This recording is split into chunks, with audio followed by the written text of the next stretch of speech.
Welcome to Revitalize and Replant with Mark Clifton, where we equip pastors to take their churches from declining to thriving by pointing them to a new future and a new hope. Join us weekly for encouragement and practical advice in your pastoring journey. We are back with another episode of Revitalize and Replant with Mark Clifton, who is sitting at the designated seat around the podcast. The designated seat. Yeah, we have the Mark Clifton seat. That's right. And a special seat. And the Mark Hallock seat. We have the Mark Hallock seat. There's the Kyle Bierman. Why does Kyle Bierman get this couch? That's what I want to know. I know. He's sitting on the couch. I'm Dan Hurst. And today we're going to talk about the people in your church that just make your life miserable. Yeah, and we're not talking about your family either. No. Well, it might be. Maybe that. Let's. We were talking about this last night, as a matter of fact, about there are various people in your church, and every church has, any combination of these that we're talking about, and it really is a critical step because if you don't deal with it correctly, it comes back to haunt you. So let's talk about some of the, we've all, I don't know, Hallock, you're probably facing some people like this in your church, not in your immediate church, but certainly within the network. Yeah. And we've faced them. And it doesn't necessarily show up in a particular kind of church. Mm-hmm. It's all churches. Yeah, that's true. Have these folks. So Clifton, this was your idea. So. It was. It's just, let's call it toxic people. And, I grew up in a pastor's home, and it seemed like oftentimes my experience was sometimes the majority of my dad and mother's time was spent not with, the folks maybe that could benefit the most from their time, but with people who were sort of toxic.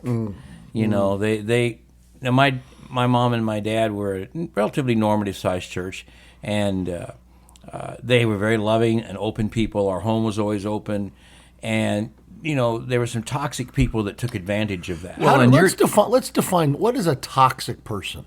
Like, what would you say is as we look at these lists? We're talking about, because there's different types of toxic people, right? We're talking about in some ways those who are, sinfully toxic. Sure. But then there's also those that... I think we're talking about people who have some dysfunction. Okay. Some personality dysfunction. There you go. Yeah. And they're not really aware of it at all. Right. And so I think, and again... That's helpful. If you're in a really large church with multiple staff and maybe multiple services, you may have some toxic people there, but...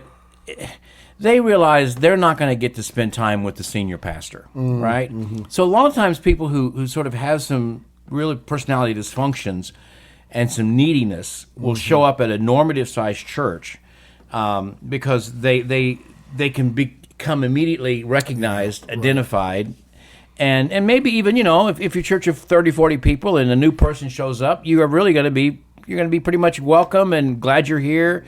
And you're going to be able to see the senior pastor a lot, and that's the kind of thing that happens. So oftentimes, more toxic kinds of people or people with some major personality dysfunctions show up at a normative-sized church, and as a pastor, you obviously want to help them. But the problem is sometimes, even though you spend a lot of time with them, you're not really helping them. Yeah, okay? Right. It just sort of is it's like a black hole. It's like the more time you spend with them, nothing really changes. They just need more of your time. And maybe that's not true for most people, but it was certainly true in my dad and mom's life. It's been true in my life as well. Yeah. You know the kind I could just see some people in my mind. The kind of toxic people that as soon as you show up at church, they're telling you about something, right? Yeah. Going on in their life or some problem. Always something. It's Yeah. always a crisis or whatever. And then when church is over, they're talking about it. And then I've had, I can see this it's happened. Follow you to the car and talk all the way to the car. Oh my gosh, yeah. And then you're in the car and the window's down and they're talking while you're rolling the window up. and you pull out the parking lot, and they're still talking. It's like, when's enough? Oh, you know. I know. Some of you are listening and going, "That's really rude, Mark." Others are going, No, "I know that person. I get it. Yeah, I got get to it. see them Sunday morning." Yeah, that's right. Look, we are compassionate. We want to help people, but obviously, brothers and sisters, there's a line between helping them and just, you know what I'm going to say, enabling that behavior to continue. Yeah, that's right. So let's take a minute, guys, and let's examine some of the personalities of what we would call toxic people. Yeah, so why don't you start with that, Mark? Yeah, well, let's talk about. I think this qualifies for sure as kind of the gossip or the talker. You know what I mean? Yep. The one who always has something to share. Whether it's appropriate or not, they don't really have a filter. Do you know what I mean? Yeah. You know what I mean? And as a pastor, they know, man, you're going to listen. You've got to listen. You're my pastor, right? And so, I was thinking about Proverbs 20:19. A gossip betrays a confidence, so avoid anyone who talks too much, right? Yeah. Well, the challenge is, as a pastor, again, you can't pick and choose here. I mean, that's where this is tricky, right? It is.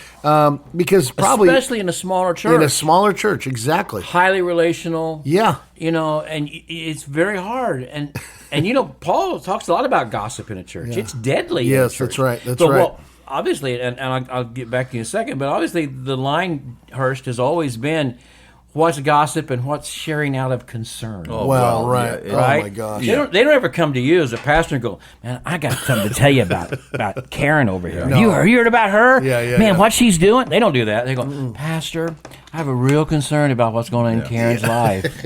And then, boom, they unload there it is. Go ahead. Yeah. So. No, I mean, it's exactly right. I mean, I think, and this is where we often say this in this podcast, but this is why good shepherding is so important, to know the person, to be mature enough to be able to pick up on the fact that this is not healthy and there are deeper issues at play here, right? Out of the overflow of the heart, the mouth speaks. And so we have to be willing to have difficult conversations that can be hard. I mean, I'm thinking about this, and I'm thinking literally of a woman right now in my church who I recently had to have a conversation with in love. And I'm laughing because literally what you described is kind of what happened. I mean, there was a pattern where she was waiting for me in the sanctuary after the second service, and she would just be sitting there until I talked to everybody, and I knew she was waiting. Well, that's true, but she was waiting, and there was no, to the point where last week we have a Spanish service right after our second service, and our sweet pastor of our Spanish service began to notice this pattern, and I didn't even know that, and he comes over, and he was so sweet about it to her because she was waiting. She comes and he walks up and goes, Pastor Mark, he can't talk to everybody every week. And in this act, he could barely understand his English. And he's trying to help me out, and say, there's other pastors here, and they can talk to you too. And she had no clue. She's just like, oh, thank you. That's great. I want to talk to Pastor Mark, And so anyway, but I had to talk with her because she was just a talker. And had to say, hey, listen, there's certain things that you don't need to share with me or anybody, and you need to take to the Lord. And so to me, it was what I've tried to do with gossips is once I earn trust with them, help them grow in their prayer life. I mean, literally, there's an outlet there, but they're taking the wrong outlet, right? So how can we go to the Lord in prayer? And I hate it's that tough love. It's like being a parent. And I said, hey, listen, there are a lot of other people that I need to visit with, and I appreciate your patience, but I can't really talk every week. In fact, I'd like for you to maybe get to know some of our other pastors.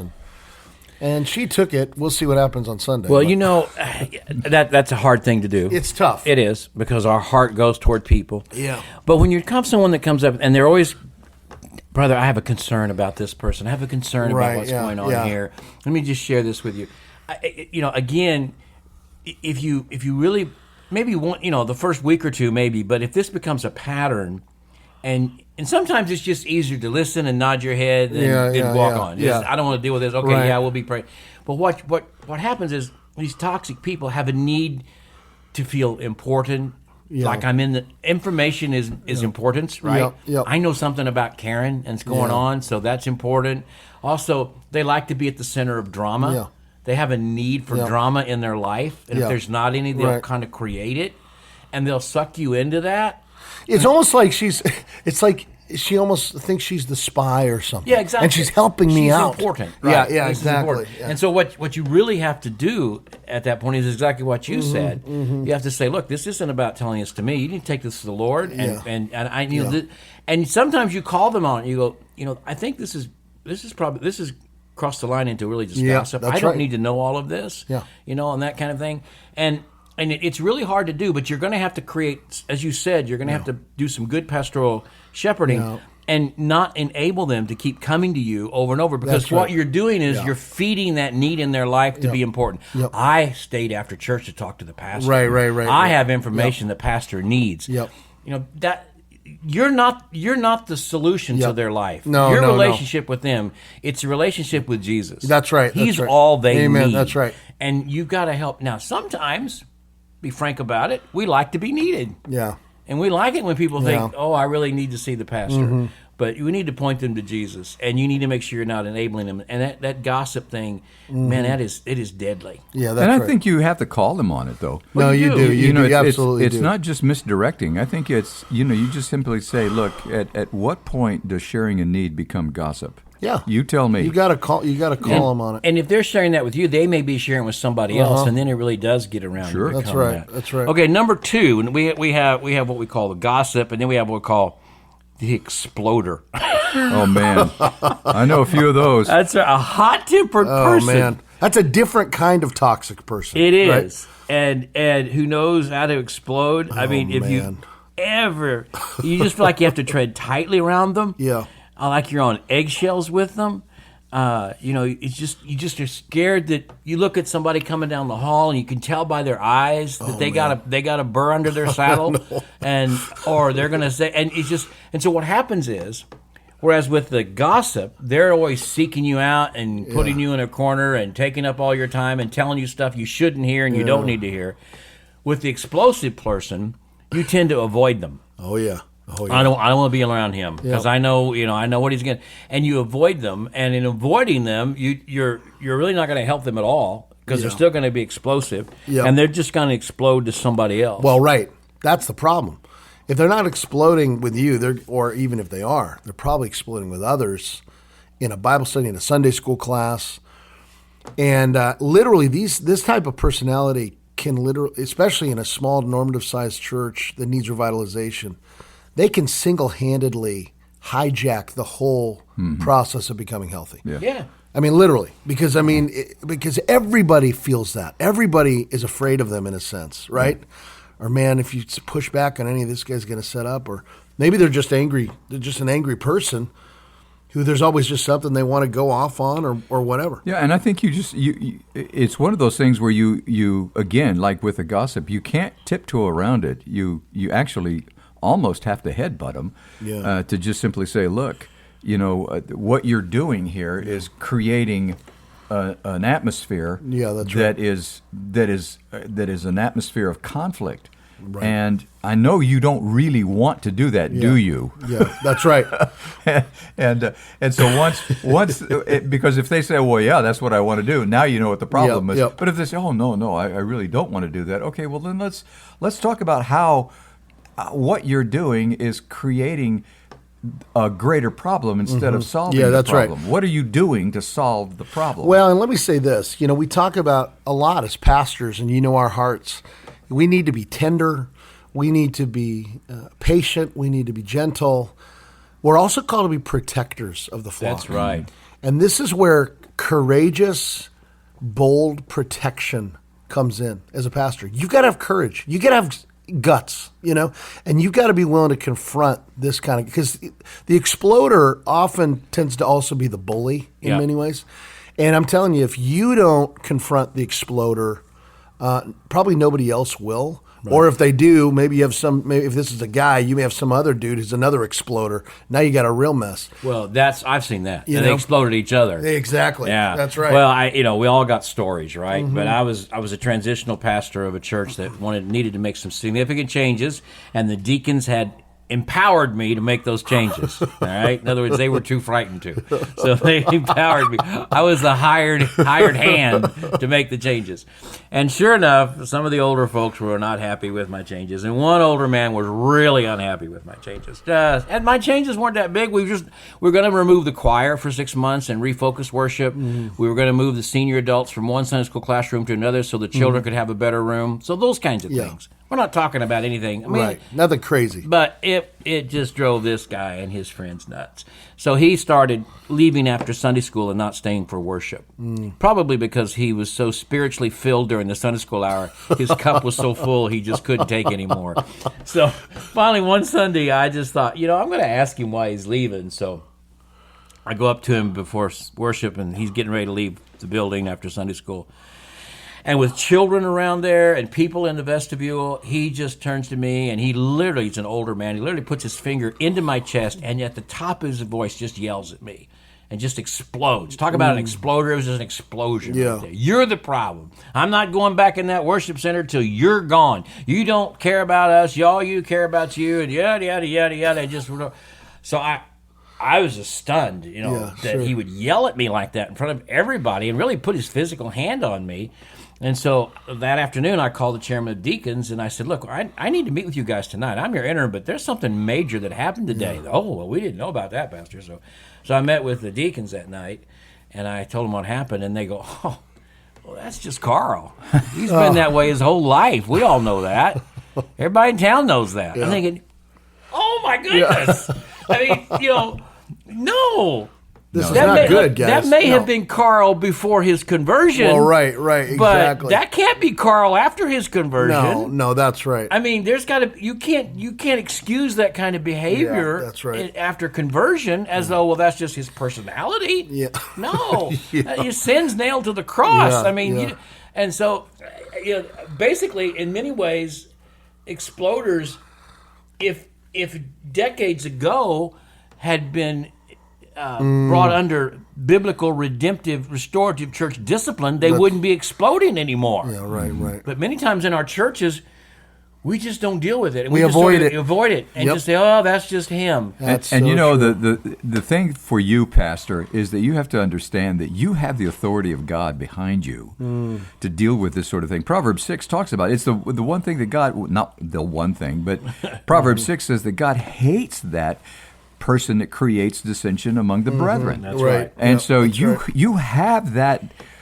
because that's in the Bible, you have that responsibility to avoid that sort of thing. Yes. And you have to confront it. That's part of your job. Well, Proverbs 29:22 says, an angry person stirs up conflict, a hot-tempered person commits many sins. Yes, that's right. And we just can't ignore it and go, well, that's just Carl. No. That's Betty. Right. No. We can't do that. All right. So we have the gossip, we have the exploder, and then this writer says the stuffer. And really, basically, that's the passive-aggressive person. Yeah, exactly. Whereas Carl might blow up at you. Yeah. The stuffer...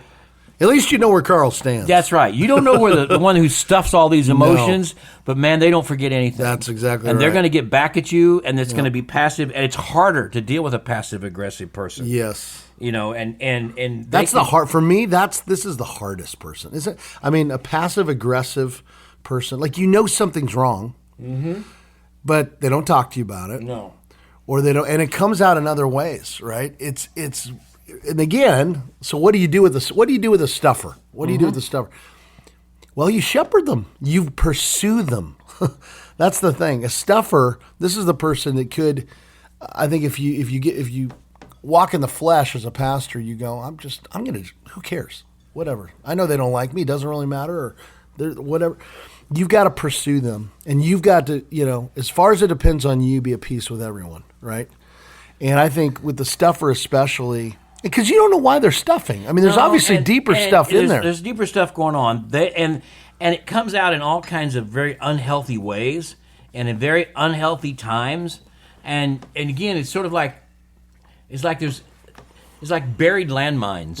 You know, at least with Carl, Yeah. you know what you're getting into. Right. But with the stuffer, you never know. Am I going to step on this? I And know. what are they going to say behind my back? And how are they? You know, it doesn't take much for someone in a normative-sized church to really just stick it to the pastor in sort of a quiet way, just the right words said, the right place, the right look, that kind of thing. And so, yeah, you got toxic people who are gossips, you got toxic people who are exploders, then you got those quiet ones that still find ways to always sort of make sure they're disrupting the fellowship and disrupting you. But that kind of goes along with the next person Yeah, also. yeah. We kind of need to move along Yeah, here. let's go for it. And that is the cynic, which I actually like. Talk about the Cynic. Yeah, tell me about the cynic. Cynics are your immediate reaction to them is this. They're actually kind of funny. Cynicism is a type of humor. But the problem is, it becomes very negative after a while because it's repetitive. Yeah, and it's not just sarcasm. It's this idea that nothing's going to work out. So you do this. This is going to be the problem. It's always been that way, and you're headed down the wrong road. And they're the first people who will tell you why it can't be done. Yeah, that's right. And so immediately you've got that headwind that you're having to deal with. And that's what you're dealing with is a headwind. You're dealing with a person who is actually in the way of accomplishing what the Lord has called you to do. Yeah. And so your approach is, look, you're dealing with a ministry here. You're not. This isn't just a person on person issue. This is a person on ministry issue. Yeah. And so like you said before, your job is to protect the flock. Well, listen, this is potentially the most dangerous person because there are two types of cynics. There's the cynic who is the individual who has very little influence on others because nobody really wants to be around them. They're the ones with their arms crossed in the Sunday school class, and they're just kind of saying whatever. But the most dangerous person is the influencer, the big personality who's a cynic. Because you talk about spreading poison, and people will follow that person. That's the thing about it. They do have followers. Yeah. So we do have to wrap this up. But there are many other kinds of toxic people. We've talked about the gossip. We talked about the cynic. We talked about the exploder and the one that stuffs it and is the stuffer and the passive aggressive. And there are many others. But basically, all of them have one thing in common. They have a need for attention. And even the one who is passive aggressive, they're still getting attention. Yeah. And obviously the others are too. The cynic gets attention. Yeah. They all do. And they have a need for attention. And that need for attention expresses itself in their constant connection with you and taking your time and taking your... And you think about how many times when Jesus dealt with somebody, once was enough. And you experienced that, Mark, and so have you, Dan, as a pastor. We'll deal with somebody and we'll share the gospel with them, and we'll disciple them, and we'll take them through some things, and we see actual change in their life, and we see them growing. Then these other people that never change, that take all of our time, that just drain us, and after we're with them, we don't feel better, we feel worse. And I think we have to really understand that there comes a time when we are just enabling that behavior. Yeah, that's right. And it's really hard to turn that off. Yeah. And what you've got to do is you've got to turn them to Christ, turn them to the gospel. You got to turn their hearts to that. You got to help them rely on Him, not you. That's right. You can't fix them. He can. Yeah. And I remember, and Richard Blackaby won't mind me sharing this story with you, because Henry was, he had so gracious. Some people came to him so many times, and when Henry was a pastor, there was a needy person in their church that just kept taking all of Henry's time, and so. That person called one day, and Henry wasn't home, but Marilyn, his wife, was. And he said, "Is Henry there?" He said, "No." "Well, I need to talk to him." And Marilyn said something along the lines of this: "Did you just talk to him yesterday?" "Oh, yeah, but I got to talk to him again today." And Marilyn said, "Well, have you done what he's asked you to do yesterday?" And he goes, "No." "Well," she said, "well, maybe you should do that before you go." So then she said, immediately when she hung up, she thought, "Oh my goodness, I've really messed up." So when Henry came home, she said, "Henry, I did something really bad, He said, "No, you didn't." But that's a really good thing. Yes. They come to you and go, "I got to talk to you again." "Well, I told you to look at something. Have you done that?" "Well, let's don't talk again until you've done that." Yeah. That's a really good tool. All right, we got to wrap this up. Good. All right. That's good. So it all boils down to this. It's part of pastoring. It's part of shepherding. You've got obstinate sheep. You've got passive sheep. You've got sheep that are just out there. You got sheep that are just hungry. So all of these people have needs, and you have a responsibility as a pastor to seek to meet those needs. So that's where mentors come in. That's where obviously time with the Lord comes in. That just we're all going through that. And so that's why it's important, I believe, for us to connect with that and have these discussions and look for ways that we can be better at what it is that God has called us to do. Well, I hope this has been helpful and shed some light on some of these issues that you may be dealing with in your church. We'll be back again with another issue of, I don't want to say issue, another episode. Revitalize and Replant. I'll just let that go. Mark Clifton. At our age, we don't want to talk about issues. Thanks for joining us today on Revitalize and Replant. This podcast is brought to you by the North American Mission Board, where we help dying or struggling churches regain health for the glory of God and the good of their communities. If you found this conversation helpful, don't forget to subscribe to the podcast on your favorite platform. To learn more about becoming a replanting pastor or to explore resources about revitalization for your own church, visit churchreplanters.com.